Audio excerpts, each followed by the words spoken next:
Hola a todos, bienvenidos a Séptima Estación, un podcast sobre cine. Mi nombre es Cristian Márquez. El mío Jesús Baclini. Y hoy vamos a hablarles de la película más reciente de Jordan Peele, Nope. Vamos a hacer el intento de hablar al menos los primeros 10 minutos de la película sin revelar de qué trata, ¿no? Pero bueno, para los que aún se sientan un poco entusiasmados y no la hayan visto, pues bueno, ya ustedes decidirán si la siguen oyendo o no después de cierto punto. Yo vi el primer tráiler que salió, un teaser, y recuerdo que lo que yo agarré de ese teaser fue como una cosa de misterio, suspenso, de terror, que bueno, eso no es sorpresa de nadie, ya que las dos películas anteriores del director son de ese género, y que había algo en el cielo, y que era como en una especie de granja de caballos, y que estaba Daniel Kaluuya. Esas eran las cosas que yo sabía. Pero las imágenes y la manera en que estaba construido ese teaser, que igual lo vi hace mucho, por eso es que si yo veo trailers, los veo apenas salen. Y me gusta ver que si el teaser, me gustan más los teasers que los trailers. Sí, que muchas veces, y se oye de público común también, el decir, no, pero es que ya me contaron toda la película. Pero la cosa, exacto, yo veo apenas salen por eso, porque sé que faltan meses para que salga la película, lo veo por la curiosidad y por más o menos ver qué tal, digo, pinta bien, y no lo veo más hasta que sale la peli. Entonces tengo como una referencia vaga de más o menos qué es. Entonces, a ver, de Jordan Peele, repaso súper rápido. Get Out, ¿qué tal? A mí me gustó mucho cuando la vi, sobre todo porque agarra elementos del cine de horror, o cierto tipo de cine de horror del que ya hemos visto cosas, pero él como que lo adapta a la visión que él quiere hablar y a los temas que él quiere hablar, y eso me parece muy valioso porque al final hace algo, no va a ser nuevo, pero sí lo hace original a su modo. Entonces me parece una buena propuesta y la película gustó mucho, y bueno, incluso llegó a ser nominada a los Oscar, cosa que a mí me sorprendió. Yo tal vez no lo hubiese nominado al Oscar, O sea, pero habla mucho de eso. estuvo nominada a Mejor Película y ganó Mejor Guión Original. Pero habla mucho de cómo esa clase de historias calan y cómo estos autores que buscan eso, como generar algo original a partir de cosas que ya el público en sí tiene como en su bagaje cultural, pueden lograr, y me parece positivo. Esa película me gustó bastante. Sí, a mí también me gustó, lo estamos hablando de que en Latinoamérica esa película se estrenó antes que en Estados Unidos. Y recuerdo que la fui a ver al cine con un grupo de amigos. De hecho, no fuimos. ¿Usted no estaba cuando la fuimos a ver? No, yo creo que la vi aparte.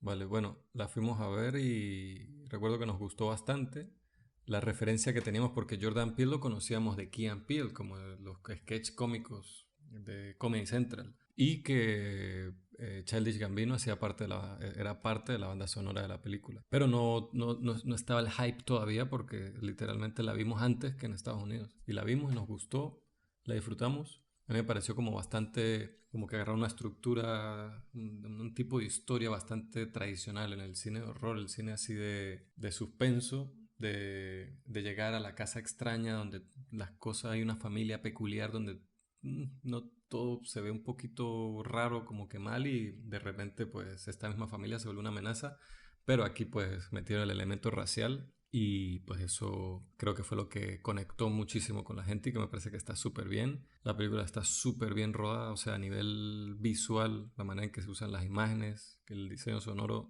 la actuación de Daniel Kaluuya que ya es de antes, o sea, yo la primera vez que Daniel Kaluuya fue en el segundo episodio de Black Mirror, por allá hace muchísimo tiempo. Después creo que lo vi en Sicario, pero el primer así papel protagónico importante, que probablemente fue el que lo reventó así, que lo lanzó a la fama totalmente, fue en Get Out. Sí, el Nick Kaluuya, y creo que lo hablamos también cuando hablamos de Judas and the Black Messiah, del peso que él tenía, que él no era el Sí. protagonista de la película y sin embargo se robaba la pantalla. Daniel Kaluuya a veces comunica más con un movimiento de los ojos que algunos actores con el cuerpo completo. Ese tipo es muy talentoso. O sea, de esa generación de actores, que es uno de los más, o sea, es uno de los grandes para mí. Después hizo Us, protagonizada por otra de las grandes actrices de esa generación, que es Lupita Nyong'o. Y también había mucha expectativa, el hype.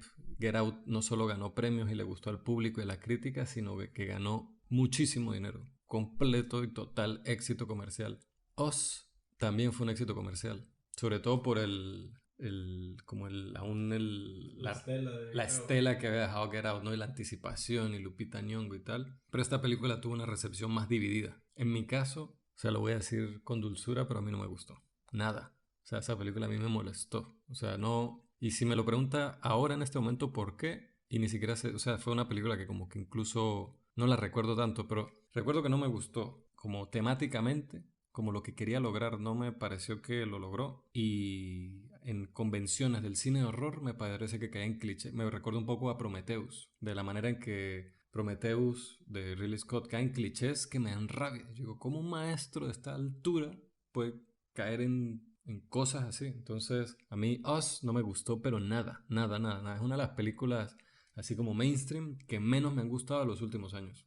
Yo creo que Us tiene como un concepto, como una idea que en un principio me gustó mucho y durante la mitad o casi la mitad de la película me tenía como en suspenso, ¿no? Como queriendo ver a dónde iba a terminar porque el concepto que planteaba me daba dudas de cómo podría terminar esa historia, pero al final siento que se puso como más creativo de lo que debía porque ese tercer acto trata de explicar cosas que primero yo no quería que me explicara y segundo la explicación hace que todo el constructo del universo que me estaba mostrando como que perdiera las bases, como que se desintegrara. Entonces al final fue como, vamos a colocar este final que se ve cool y es bastante, no sé, vistoso, no sé, pienso yo, pero al final la destruye, o sea, destruye la película Pues completamente. a mí desde mucho antes ya la película me tenía molesto de, no sé, los personajes, el personaje de Lupita Nyong'o no lo soportaba, o sea, la manera en que los sustos, los momentos de tensión, era frustrante por la manera en que actúan los personajes y de paso llega ese tercer acto que es tan... Que no, yo no me quejo porque sea extraño, porque si alguien que ha escuchado más de 3 episodios de nuestro podcast sabe que me gustan las cosas extrañas, que nos gustan las cosas extrañas, pero no sé, a mí esa película simplemente no me gustó. Me molestó y me hizo como perder mucho entusiasmo por Jordan Peele. Nope, de hecho, ni siquiera yo pues, cuando la vi fue así como que, bueno, vamos a verla, vamos a ir a verla. Sorpresa total, Nope, para mí. Para mí, lo digo ya antes de... Es mi favorita de Jordan Peele. Es la película que más me ha sorprendido de él, que más me ha emocionado, que más me ha asustado también y la más original Sí, se podría decir que lleva 2 de 3, para nosotros al menos, para nosotros. pero sí es una, no decir una sorpresa, pero sí fue gratificante encontrarnos viendo una película que tanto verla solo, como fue su caso, o verla acompañado, como fue nuestro caso, mi caso, fue bastante, o sea, fue una experiencia muy positiva. Además que como la forma en la que empieza a contar esta historia, o sea, cómo construye todo desde el minuto uno, ya hay cosas, hablando un poco del original y de lo creativo y como de la propuesta audiovisual que quiere transmitir en la historia que está contando, me parece que está muy bien logrado porque desde el primer momento hay elementos y cosas que son extrañas, que se sienten raras, pero no un raro que uno diría como que sea disonante, sino que a uno le genera como esa perturbación de querer saber más, de querer entender más.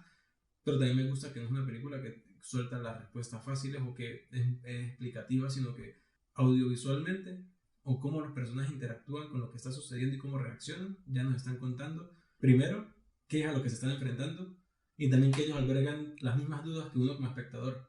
Muchas veces, incluso nosotros sabemos menos que los personajes, pero no en una medida que uno diga como guionazo, sino realmente es efectivo todo lo que construye y cómo está planteado todo para que Sí. se sienta de esa manera. Y bueno, desde el aspecto visual, dirección de fotografía de Hoyte van Hoytema, que bueno, él es más conocido por ser el director de foto, así como colega de Christopher Nolan, Dunkirk, Interstellar, Tenet, pero también hizo la dirección de fotografía de Let the Right One In, que es una de mis películas, si no mi película de vampiro favorita del 2008. Deberíamos hacer un ciclo de vampiros ahorita en octubre o Uf, algo así por- de criaturas. sí, sí, sí, eso estaría cool. A mí me gustaría, y hay tela para cortar ahí, que joder. Más bien nos van a quedar cortos los, bueno, cortos, ojalá. También hizo la dirección de fotografía de Her, que visualmente es una de las películas con más influyente y más queridas también de los últimos años, junto con Interstellar. También hizo la de Ad Astra, que es una película que es más o menos, o sea, para mí al menos, o sea, está bien, pero no me encantó, pero visualmente es espectacular. Yo no la vi. Y ahora esto, pues,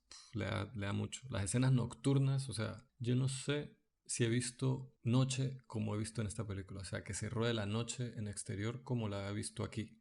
También es por la piel de los actores, ¿no? Daniel Kaluuya, que tiene la piel bastante oscura, y la manera en que lo vemos, porque se puede hablar de Moonlight, ¿no? Pero no, esto es distinto. Además del espacio que se siente en todo. Aquí se siente todo muy masivo, muy grande, se filmó en IMAX y uff, habría que ir a ver esto en IMAX. Yo volvería a ir solo para verla en IMAX. Yo creo que influye mucho también el hecho de, usted habla del espacio. y de lo grande que se ve todo, pero también es lo descampado que es todo. Pero eso es saber aprovecharlo. Claro, ¿no? Eso se usa, Totalmente. eso se sabe usar. Por Cómo eso digo usted que, compone las imágenes con el espacio, los personajes en ese espacio. por eso digo que esta película se aprovecha de cada cosa para mostrarse como se terminó mostrando, que es bastante como hasta surreal, incluso con la Sí, historia que están contando hasta cierto punto se puede sentir así y la forma visual en cómo se cuenta también lo es. Es como total. digo, nada más empieza la película, lo que sucede empezando la película, voy a ignorar como la especie como de flashback que hay, nomás empieza, sino lo primero que vemos del momento presente de la historia. Nada más lo que sucede ahí a mí me parece brutal como idea, como concepto, como ya planteando cuáles son, es como el marco. Desde el principio es el marco que va a decir ¿No? esta historia va a manejarse con estos parámetros, Y con estas guías. cómo se construye a nivel de imágenes? ¿Cómo parte de detalles y de jugar con los términos, el primer término, el segundo término de la imagen? Y crea esta situación tan misteriosa, tan extraña, pero que a mí me metió, me absorbió en la pantalla, o sea, total. O sea, yo estaba, apenas empieza un momento que es como una lluvia, ahí empezando la película, y uno ve que pasa algo que no es una lluvia normal, y cuando pasa lo que uno cree que pasó, corta. Y corta al personaje de Daniel Kaluuya conduciendo con otro personaje al lado que no está muy bien.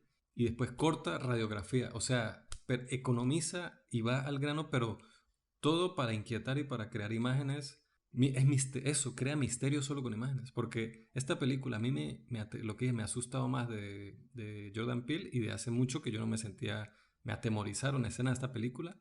Y muchas de las escenas que me aterrorizaron no eran necesariamente, como, o sea, sí eran terroríficas porque me aterraron, pero lo que estaba pasando muchas veces resultaba que no era terrorífico, era cómo estaba contado, cómo estaba construido, que Claro que hacía... no caía en clichés. Exacto. Entonces, aplausos para Jordan Peele por esa... Muy talentoso. O sea, yo vi esta peli y yo no, es innegable el talento que tiene este pana. Quizás a veces como que narrativamente quizás es demasiado ambicioso, porque esta película he escuchado críticas, he escuchado mucha gente que no le ha gustado, pero es porque eso hay capa sobre capa, sobre capa, sobre capa, sobre capa. Y hay gente que tiene una crítica con esta película similar a la que yo tuve con Us. Y es que o me tenía que contar menos o más.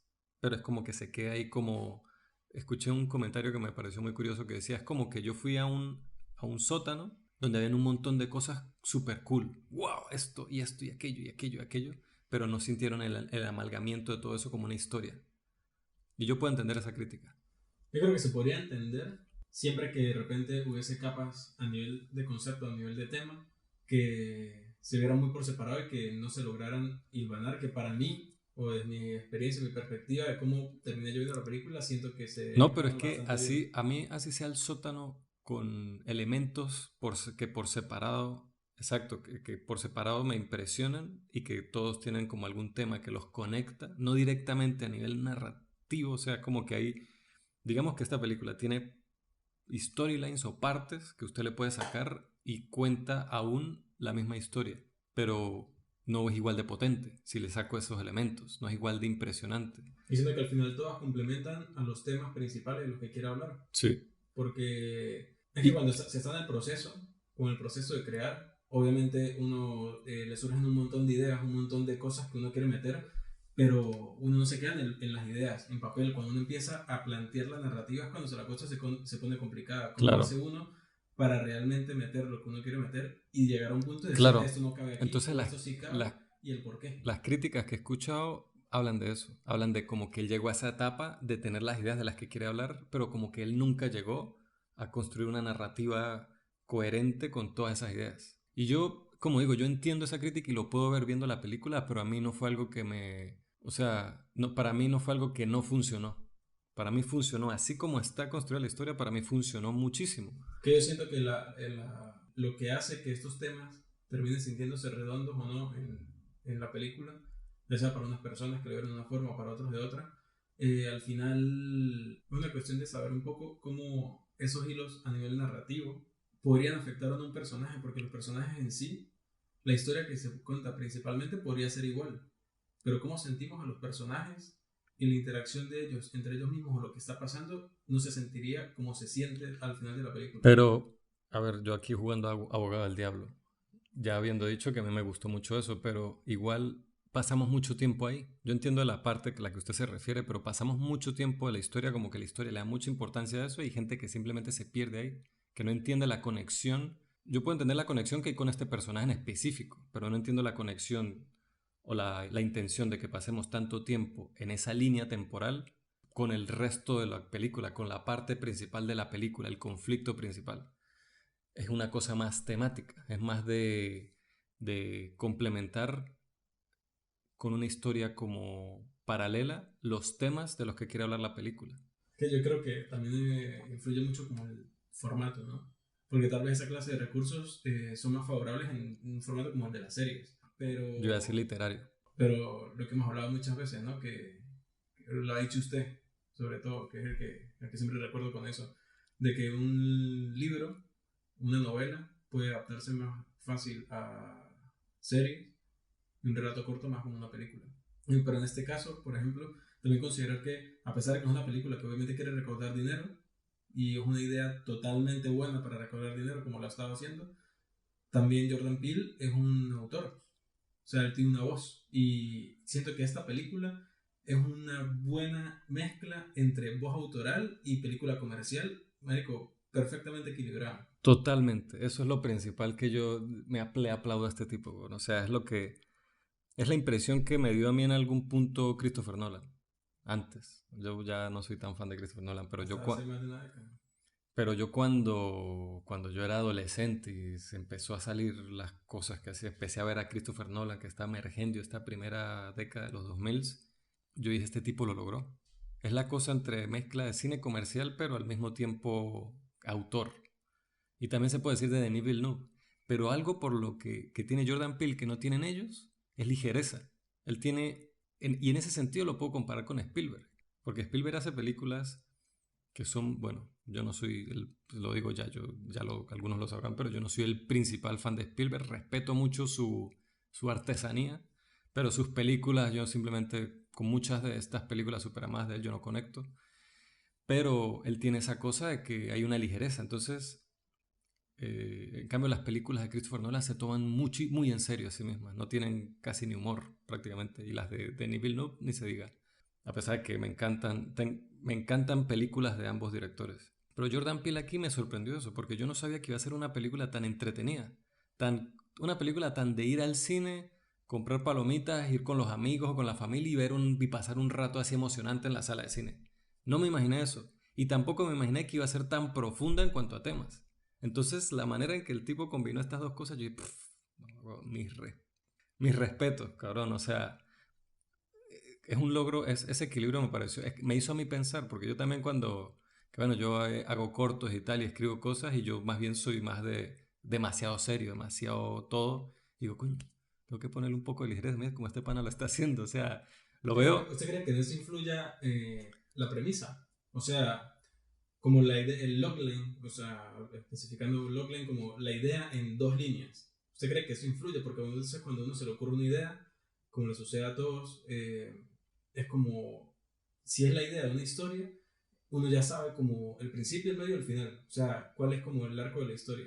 ¿Usted cree que eso influye en cuanto a cómo cuando uno la empieza a desarrollar adquiera tono de alguna manera o de otra? Yo creo que eso viene de la personalidad del autor. Claro, pero por ejemplo, si usted agarra una premisa y no la voy a decir al pie de la letra de lo que es Nope, porque yo creo que va a pasar unos 10 minutos, pero da igual, vamos a extenderlo lo más que se pueda. ¿Usted cree que usted agarra esa Estoy premisa? orgulloso de nosotros, todo lo que hemos hablado de la película sin decir de qué va. Usted agarra esa premisa, usted cree, así como obviamente es imposible que lo diga con certeza, pero usted cree así de un momento aquí inmediato que podría desarrollar algo con un tono similar, como así más desenfadado hasta cierto punto, o lo desarrollaría de una forma más como usted dice que suele escribir, que es algo más serio, como más introspectivo, más reflexivo, tal. No, porque esto también es introspectivo y reflexivo y, y Creo no, que falta tono. no sé exacto, es como que quizás si yo lo hago así como lo estoy diciendo sería artificial. Sería yo agregarle artificialmente estas cosas. En cambio, como dije, Jordan Peele viene de la comedia de sketch. Él es un tipo cómico, es un meme, o sea, los sketches de Key and Peele son memes, han sido memes famosos y tal, y él uno lo ve en entrevistas y todo eso, y el tipo es un vacilón, el tipo es un jodedor, que echa chistes, está siempre echando bromas y todo tal. Entonces eso se refleja mucho en estas películas, que también es como que uno dice que también es el mundo, no, que gente que critica a Denis Villeneuve o a Christopher Nolan por ser excesivamente serios, no, que el mundo real no es así, el mundo real hay ligereza, la gente se ríe, echa broma, joder, pero creo que es la percepción del mundo real de cada quien. Entonces la percepción del mundo de él es así. Pero también eso hace que cuando estos personajes que nos hacen reír, que son cómicos, que tienen una interacción así como más fresca, que no sé qué y tal, están en peligro, y él logra hacer que nosotros sintamos que están en peligro de verdad, porque varios momentos de esta película yo dije, listo, o sea, no hay manera de que se salven de esta, no hay manera, no hay escapatoria, y uno teme por ellos, porque los quiere, uno teme por ellos. Entonces, no sé, eso a mí me parece muy, muy loco, esa habilidad, y hacía falta un autor que haga películas a esta escala, pero con ese tono. Y es un tono que dije, lo comparé un poco con Spielberg, pero no es Spielberg. Este es el tono Jordan Peele. Además de que como está tan... Jordan Peele es afroamericano y esa cultura está muy, muy, muy, muy presente en sus películas. Y él siempre, eso, el tema histórico afroamericano, racial o lo que sea, siempre está presente. Y nunca se siente de una manera así como discursiva o como de panfleto, Sí, sino es orgánico. Funciona perfectamente orgánico en la película. incluso acá que, bueno, ellos son los personajes principales, trabajan con caballos. Y no, todo, no cualquier tipo de caballos, sino caballos que se usan en publicidades, en cine y tal. Que, bueno, también quería hablar de la actriz Kiki Palmer, que varios la recordarán por su serie Nick, que yo la recuerdo, es de ¿Sí? esa serie Nick. Yo no sé quién es. Usted con los varios actores así, series de Nick que yo... Ajá, diga que no sé qué serie es. Voy a buscarla. No me acuerdo cómo es que se llama la serie, pero yo recuerdo que yo veía la serie de ella, Michael, cuando estaba pequeño, pues. Y cuando yo supe que ella salía en esta película fue como, verga, o sea, Kiki Palmer no se murió, o sea, ella todavía existe y fue cool verla en la película y el personaje que interpreta. Y a lo que iba con la cosa del negocio familiar es que ella es la que introduce el negocio familiar de alguna manera y habla de que su familia, o sea, su tatara, bueno, no sé cuántos tátaras serán, abuelo, fue la persona que salió en la primera, Imagen en movimiento. exacto, en la primera imagen de movimiento, que es un hombre en un caballo, y ella introduce como su negocio familiar diciendo que básicamente los que tienen más antecedentes en la industria del cine y tal, ellos son parte de ese linaje. Son parte de ese. Y ahí es lo que se está hablando un poco, como él también infunde ese tema histórico, racial y la importancia de la historia y de la cultura en la sociedad. Ahí hay como pequeños vistazos que son importantes y que también son importantes en la historia, pero que al final son detalles. Y me parece que están muy bien logrados al meter esa clase de cosas de una forma como, más, como tan orgánica. No, y también me hace recordar de cuando yo era más pequeño, y bueno, todavía pasa, que uno lanzan un dato curioso, alguna trivia sobre algo, y cosas que uno aprende, curiosidades que uno no sabía y uno las aprende porque las meten de alguna manera en el diálogo, en la narrativa de la película, y me pasó eso, yo no sabía eso. Y me pareció muy interesante. Después lo busqué y resulta que efectivamente es así. Bueno, como dato curioso, este jinete, el cual aparece en la primera secuencia de imagen de movimiento, al que hace referencia la película, se llamaba Alistair E. Haywood. Y en la película, pues la empresa esta de caballos se llama Caballos Haywood, ya que son ellos los herederos Sí. de este negocio. Y bueno, aquí también está Daniel Kaluuya, no sé si ya lo habíamos dicho. Está Kiki Palmer, también está Steven Yeun, que se hizo más famoso en los últimos años por protagonizar la película Minari. Brandon Perea, que hace el papel de Ángel Torres, que es como el comic relief de la película, pero me gustó mucho ese personaje, o sea, me hizo gracia y me gustó mucho como su curiosidad descarada. ¿Sabe a quién me recordó él? ¿Quién? O sea, como físicamente. No le recordó a nadie. No.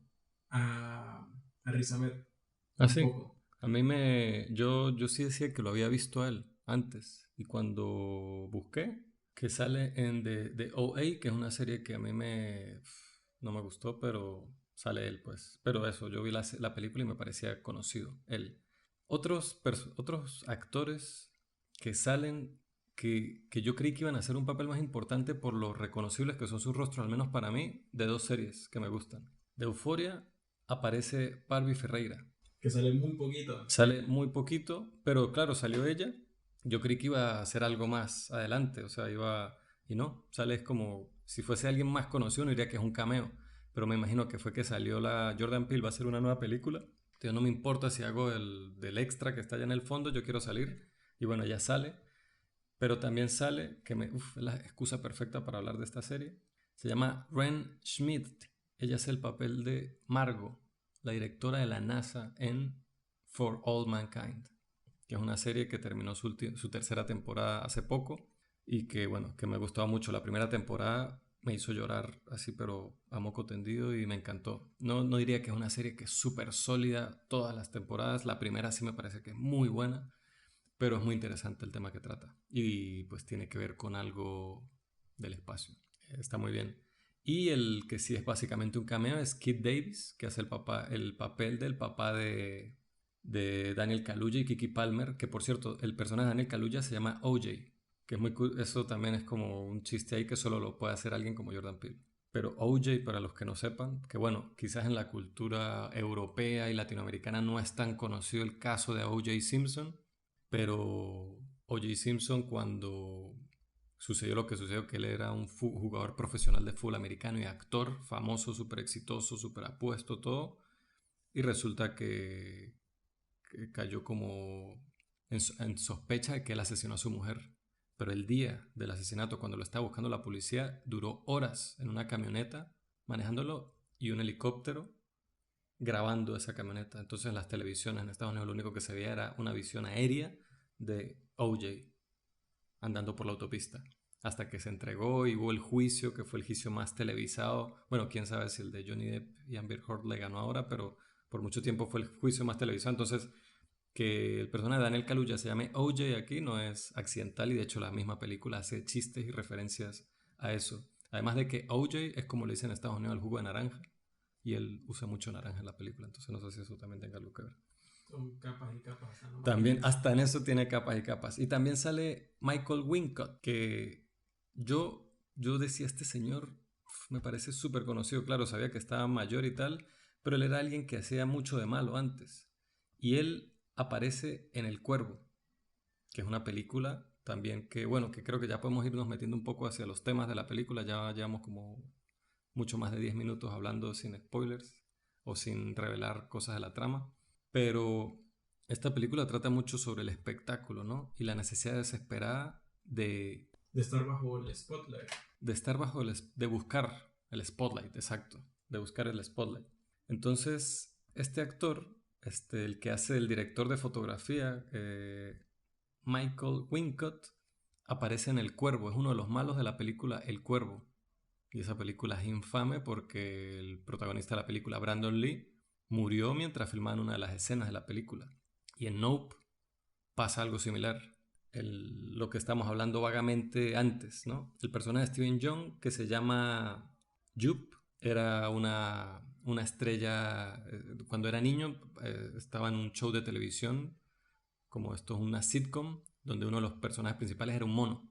Y pues resulta que grabando uno de los episodios, el mono, por un globo que explota, se vuelve loco y mata de una manera horrible a un montón de gente en el set. Y el personaje de Jupe, Steven Yeun, se queda bajo una mesa con la cara salpicada en sangre viendo cómo todo esto sucede. Y también es curioso cómo ese personaje queda tan traumatizado por esa experiencia que la manera de procesarla es a través de un sketch de Saturday Night Live, que es la manera en que le cuenta a, a Jordan Peele, a Kiki Palmer, lo que pasó. Él le cuenta el sketch, no le cuenta lo que pasó y se los cuenta riéndose. También él agarró esa experiencia y se aprovechó para monetizarla y hacer como una especie de parque temático tipo western con, con un poco con eso de premisa. Entonces, algo muy interesante que dice aquí en la revista Variety, una revista muy importante en Estados Unidos, analizando la película, dice: Jup cuando era niño está destinado a mostrar que no se puede domar a un depredador y la humanidad lo arriesga todo para el espectáculo. Jup explotó la masacre de Gordy's Home, que es el nombre de la serie en la que él trabajaba, con fines de lucro y de manera similar pensó que podía domesticar a la criatura para una oportunidad en el mundo del espectáculo. La supervivencia de Jup al ataque del chimpancé le dio la impresión errónea de que podía domar a un depredador alfa. que a menudo es impredecible. Y bueno, y los que han visto la película, que en este punto, a ver, no sé qué piensa usted. Es que usted ya habló, a pesar de que es algo con lo que abre la película, ya habló de un punto importante de la misma, que es el arco del personaje de Jude, y que también es parte de este discurso del que hablábamos antes, de, de que son historias que, entre comillas, se podrían sacar y seguir contando la historia, pero es un punto importante a nivel temático para contarnos todo eso que vamos a ver a lo largo de la película. Primero, el buscar el spotlight, el buscar la oportunidad de dar ese paso a la fama, de monetizar, de vivir del espectáculo, y cómo eso, en el personaje de Jude, lo afectó a futuro y a cómo llevó su vida desde ese momento en adelante, y también cómo afectan al personaje de Neil Caluya y Kiki Palmer, que de alguna manera están buscando lo mismo, pero de alguna manera siendo conscientes, a diferencia de Jude, del peligro que corren al hacerlo. Entonces ese choque de perspectivas es lo que hace que haya este juego de visiones que generan el tema, que uno pueda entender un tema no solamente hablando del tema, sino de lo contrario al tema. Ajá. Entonces es como la tesis y la antítesis de ese conflicto, de esa idea, y me parece que es lo más importante. Y sin embargo hemos hablado de todo y no hemos hablado en sí de la premisa de la película y de lo que va. Claro. Y creo que es hora de... Que bueno, que a partir de ahora yo creo que podemos hablar libremente, incluso con spoilers, porque es que creo que para hablar bien de ciertas cosas de la película hay que hablarlo. Así que los que hayan escuchado hasta aquí saben que nos encantó la película. Si no la han visto, pues les recomendaría que paren de escuchar, vean la película y sigan escuchando, pero vamos a hablar libremente porque esta película tiene muchas cosas muchos detalles, mucho subtexto, muchas capas. Es una película de platillos voladores, es lo que uno cree al principio, ¿no? Sí. Entonces, que de ya... aliens, básicamente. Pero yo O sea, diría, los es diferente una voladores. película de aliens que una película de platillos voladores. Una película de platillos voladores es una película como Día de la Independencia, es una película como Encuentros cercanos del tercer tipo, es una película de algo que está en el cielo y que nosotros miramos con asombro. Pero es que es subyacente el hecho de que si hay platillos voladores hay aliens. Pero es que hay películas de aliens sin platillos voladores. Sí. Bueno, entonces a eso me refiero. El género, el tipo de películas de platillos voladores es diferente. O sea que acabamos de aquí de generar dos subgéneros del género. No, nosotros no lo generamos. Ese género ya existe, ya se habla de él así. O sea, yo no lo estoy inventando ahora que se me ocurrió, sino eso es algo que yo ya he visto, escuchado, leído, ¿no?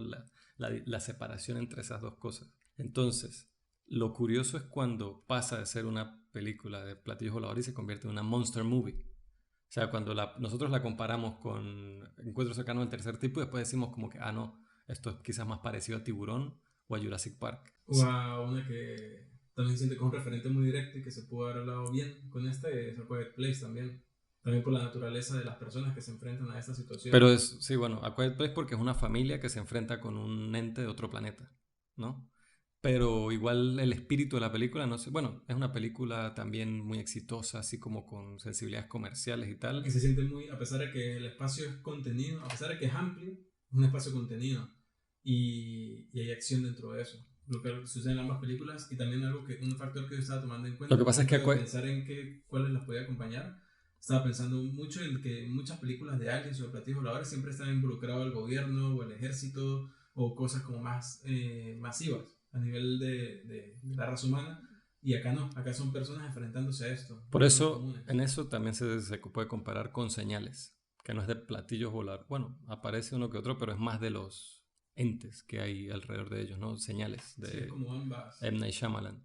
Pero yo creo que el espíritu más cercano a la película, al menos las que recuerdo hasta ahora, es Encuentro cercano al tercer tipo, que es esa cosa de ver con asombro algo que hay en el cielo y tener la duda de qué es y cómo, o sea, cómo entender qué es y cómo esa curiosidad hacia buscarlo.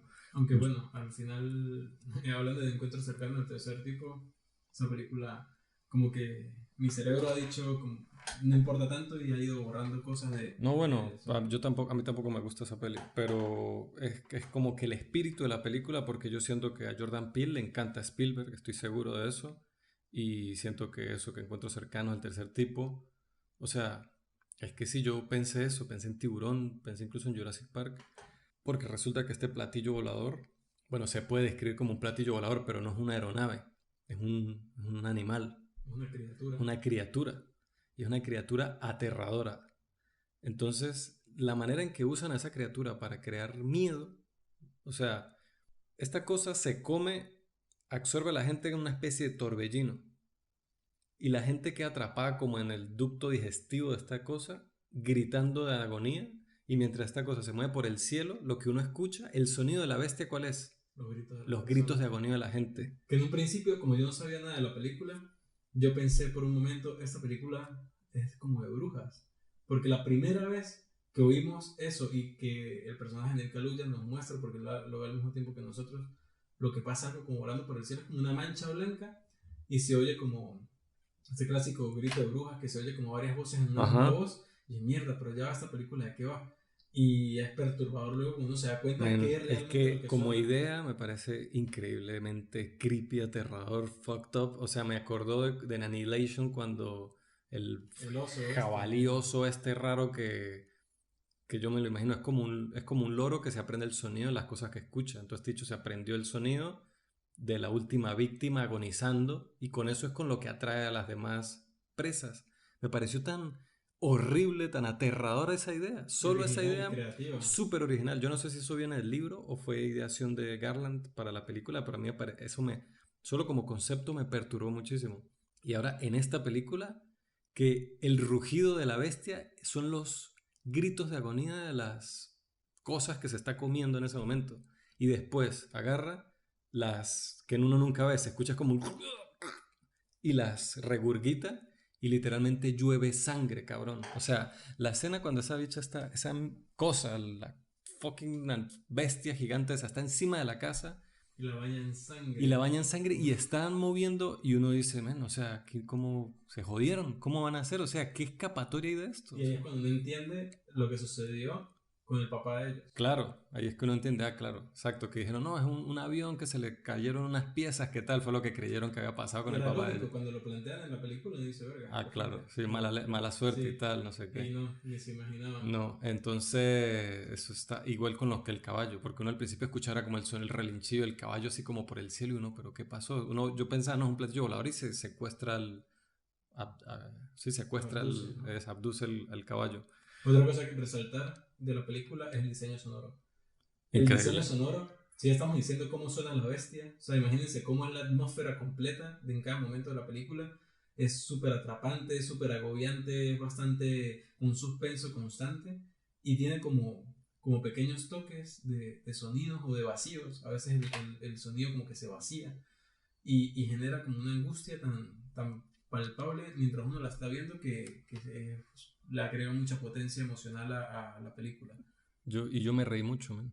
También Yo me reí mucho viendo la peli. que la interacción entre Daniel Kaluuya, Kiki Palmer y el otro panel que les Ángel. instala Ángel, que les instala las cámaras y eso, es muy buena porque Kiki Palmer es una tipa extrovertida que camina así como súper despreocupada, ella solamente está pendiente de pasarlo bien y de disfrutar. Y Daniel Kaluuya es un tipo que primero serio, Súper taciturno, exacto, callado, tal. está pensando en, como que se le nota que estás pensando en sus problemas, en el negocio familiar, en su papá, en no sé qué.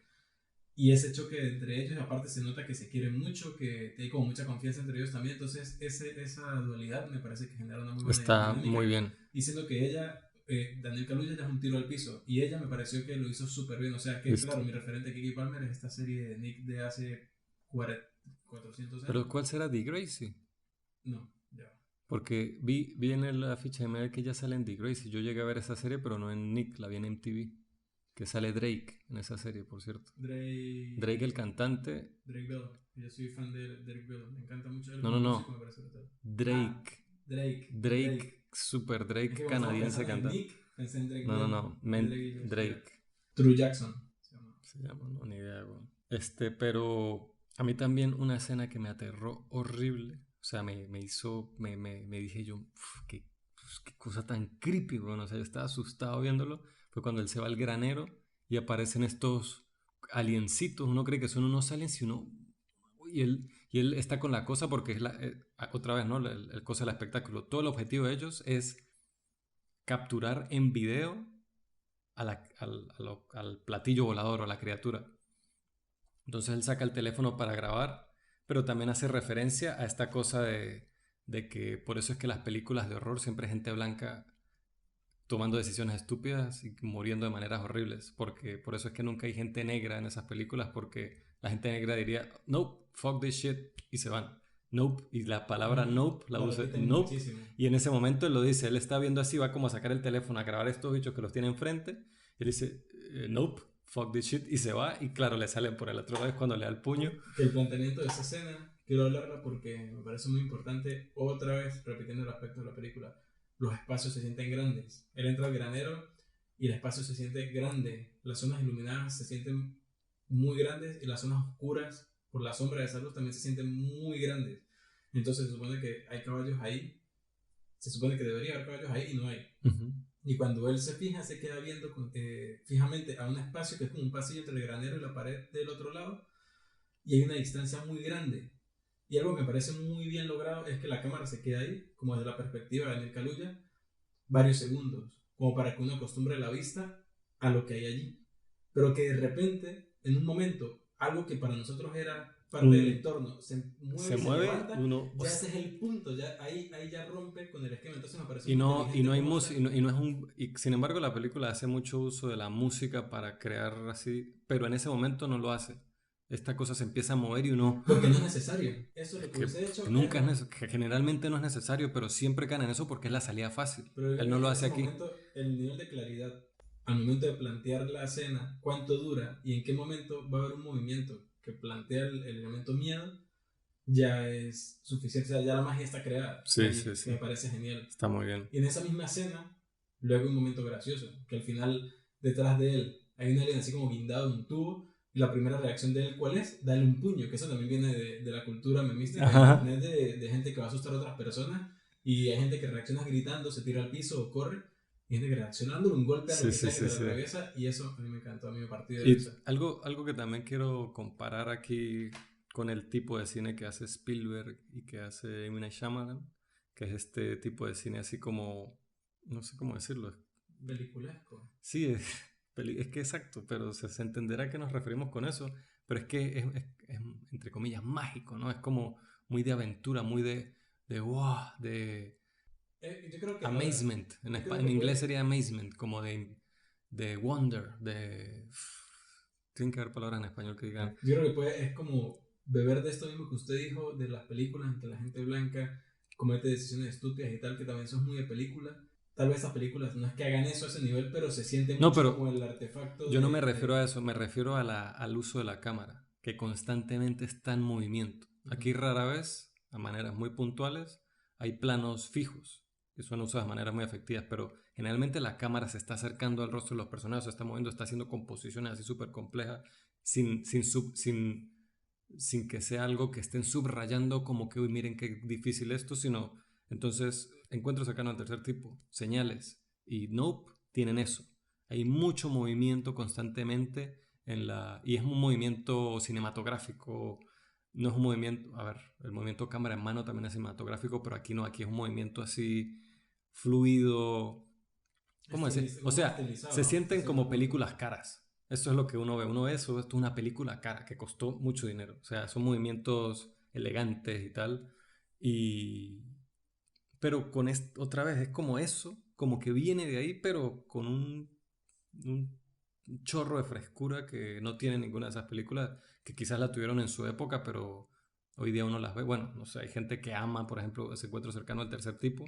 Conozco mucha gente que le encanta esa película, que es una de sus películas favoritas, que es mágica, que no sé qué. A mí me da muchísima pereza esa peli, pero uno siente como esa magia, esa cosa, ¿no? Yo me imagino que el tercer acto de Encuentros Cercanos, cuando salió en el, no sé, 77 creo, tuvo que haber sido espectacular. A mí hoy día, que la vi hace poco por el podcast y dije, uff, qué pereza esta peli. Richard Dreyfuss lo odio en la película, lo odio yo el personaje, el protagonista. Y no sé. Pero a Yo mí, quiero resaltar un poco el diseño de la criatura, porque acá es una de esas películas en las que la criatura se ve y se ve mucho y se ve de muchas maneras. A diferencia, por ejemplo, vi también para el episodio una película que se llama Fire in the Sky del 93 dirigida por Rob Lieberman y que me parece curioso porque toda la película se centra en un grupo de hombres que la película empieza con una camioneta en medio del bosque conduciendo a toda velocidad hasta que llegan a la entrada del pueblo y se detienen en el bar del pueblo, se bajan y entran. Y la interacción de todos los demás que los conocen con ellos se ve como enturbiada porque todos tienen una cara como de trauma. y resulta que uno de ellos desapareció y ellos llaman ahí a la policía y van y les preguntan cosas y al final la historia de ellos es que un alien lo abdujo. Pero toda la película se centra en el hecho de que nadie les cree, incluso los sospechan de ellos asesinato. Entonces me parece como curioso como una película que por sí tiene el tema alien muy implícito en la historia, se centra más que todo en el tema de las personas lidiando con una situación que las demás personas no creen. En este caso, porque en Nope, a pesar de que son varias las personas que están en esa situación, no involucra a nadie más. O sea, hay medios de comunicación, como que intentan acercarse a preguntar cosas, pero no es algo que invada la historia.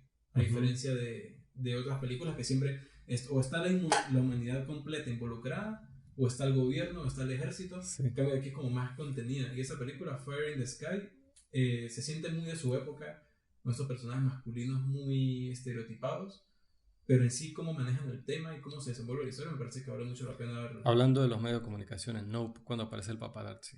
El paparazzi es básicamente un espejo. O sea, es un espejo literal. Siempre lo vemos con casco y el casco es completamente, no es un casco negro, es un casco que es un espejo. Es un chiste. Es completamente, el tipo es un chiste, es de TMC, de TMC, que es no sé, eso es que una agencia de paparazzi así muy famosa en Estados Unidos, súper odiada. Entonces cuando aparece él también lo que pasa con él es bastante gracioso, es bastante horrible, pero es gracioso. Pero es un chiste, pero es eso, es la cosa de eso, los medios de comunicación, la cosa de ver y ser visto, la cosa de que la criatura solo te ataca cuando la ves. Cuando vemos la metamorfosis final de la criatura, cuando él se va a absorber a la gente, se desenvuelve y queda así el centro, como la boca, es básicamente el lente de una cámara. Entonces eso, la película está constantemente poniéndole capas a este tema de ser visto, del espectáculo, del espectáculo a pesar de todo, a pesar de lo que sea. A pesar de que tengo un brazo y una pierna partidos y me vayan a volver mierda, pero necesito Ah, grabarlo. sí, no, tengo que grabarlo. O sea, es horrible. Que ahí también vuelvo a decir, creo que en esa parte también Calud ya vuelve a decir nope. Nope. O sea, le dice como que te abandono, o sea, no puedo hacer nada aquí. Pero queda con las criaturas, que me parece eso bastante curioso cuando una película sobre aliens muestran a los aliens, o cómo los presentan, o cómo es la imagen en sí de los aliens, y siempre suelen ser criaturas humanoides, o suelen ser como, tienen dos brazos o dos piernas, o de alguna manera se asemejan bastante a uno, y como, o algunas veces a esa imagen típica, clásica que conocemos de los aliens. Y me encanta que aquí sea totalmente diferente, que se agarre lo más conocido cuando se habla de aliens, que son los platillos, y que ese sea el alien. Es que me encantó esa idea, me pareció. Pero, o sea, yo como que por un segundo me rayé pero es por lo nuevo, por lo innovador que es, por lo creativo, pero después fue como que, claro, porque uno lo rechaza, uno espera como lo de siempre, no es una nave y tal, pero no, que es un animal, y después fue como que, esto está no, brutal. y una de las cosas que me encantó es cuando esta criatura como está súper molesta, ya la situación como que la desborda y como que digievoluciona, o sea, como que se manifiesta realmente su ser. Sí, parece una orquídea gigante. Y visualmente me parece increíble porque se ve como unos pétalos, bueno, unas telas. Yo voy a admitir que a mí eso fue lo único. A mí no me encantó tanto eso. O sea, como que ver tanto de la criatura ahí. O sea, no me molesta, pero ese fue la única cosa de la película que yo dije, quizás está bien, pero estoy viendo demasiado a la criatura. A mí me embelezó verla. Yeah. Igual la película habla mucho como eso, del ver y no ver, del ser visto y no ser visto. Y es una criatura que duró toda la película escondida, detrás de una nube, pasando desapercibida. Me encanta cuando ellos se dan cuenta que la nube no se mueve. Miren qué elemento tan original, tan bueno. Bueno, pero eso también, de hecho, que vimos señales hace poco y ya está algo parecido. Lo que pasa es que aquí lo usan con lo de la nube. Pero es que el elemento de señales es un poco como lo de Chicken Little, que simplemente tienen una... No me acuerdo de Chicken Little. Que las naves, o sea, tienen un sistema de camuflaje. Aquí la criatura no tiene un sistema de camuflaje. Simplemente se oculta detrás de algo que no crea. Sí, ¿cómo que no? O sea, si fuese eso, él se convierte en una nube o no sé, se bloquea como con una nube, claro, y la nube queda ahí. Pero no es parte de ella, eso es lo que quiero decir. ¿Cómo hace que la nube se quede ahí? Bueno, es una criatura que no sabe... Que controla las nubes. Hace. No sabemos qué tanto hace, pero el hecho de que se camuflara no haría que la nube se detenga. La nube seguiría y simplemente estaría camuflada. Ahí lo que la oculta es la nube. Ella hace algo para que la nube Por eso y esté... porque es exactamente lo mismo que usted está diciendo. Si fuera la nube, él se metería dentro de la nube o ella o lo que sea, esa cosa, y cuando todas las demás nubes se mueven, esa también se movería. O sea, la criatura hace algo para que la nube no se mueva, pero no es que ella sea la nube. Yo pienso que es como un sistema de camuflaje que hace que se vea como una nube. Así es como yo lo veo. Igual esto Bueno, es ponerse a debatir por lógicas de... pero a lo que iba con eso es que la criatura dura toda la película ocultándose. Ujú, Sale de noche, hace cosas de noche o tal, o de repente como muy tapada. Y en ese momento, cuando ya está en el clímax, que ya toma una actitud de lo más agresiva, es cuando se muestra y se muestra en todo su esplendor, que es, al final como también apoya el tema de la película, ujú. que termina en ese punto álgido, no siendo la misma criatura que era antes cuando se ocultaba, sino aquí está manifestando en todo su esplendor. Y eso me pareció magnífico, o sea, me pareció explosivo, me pareció... A mí lo que me pareció fue muy emocionante, digamos, la batalla final con la criatura. Entre Daniel Kaluuya y ella, y Kiki Palmer, que ya sabíamos que ella, porque dicen, sabemos que ella también era como doble de acción. Anda a caballo, anda a moto, anda no sé qué, tal. Entonces yo sabía, cuando dicen eso al principio de la película, no sé, en algún momento va a ser algo extremo. Bueno, yo debo admitir que vi un montaje en redes de una escena de Akira Ah, cuando él sí, se desliza en la moto, justo le iba a decir eso. exactamente Justo le iba a decir lo eso. hace Le igual. iba a preguntar, lo que pasa es que es súper, es tal cual. O sea, le iba a preguntar Y es justo eso. brutal. Le iba a preguntar, ¿notó la referencia de Akira? Es que es muy, la composición es igualita cuando hace de Arrechísimo que rapaz y hagan la esa moto. clase de cosas. Pero se dio cuenta de que Gordy, Gordy, ¿no? Es el mono. Ajá. El Gordy de Gordy's Home, el chimpancé. La manera en cuando se desata Mayhem, que empieza a joder a todo el mundo, es porque explota un globo. Y cómo derrota Kiki Palmer a Jean Jacket, que es como ellos le empiezan a decir random al alien. Ah, porque se traga un globo enorme y se le explota adentro. ¿Y de qué es el globo? De Jup. Mm, cierto, brutal. Ajá. Bueno, lo empiezan a llamar Jean Jacket porque es el primer caballo que iba a tener Kiki Palmer y que ella iba a domar. Y que su padre, porque le Ah, salió un negocio con ese caballo, no la dejó que lo igual es domara. súper cool ese nombre, Jean Sí. Jacket. Fluye de la lengua, o sea, sale como seda, o sea, está Jean Jacket, me gusta.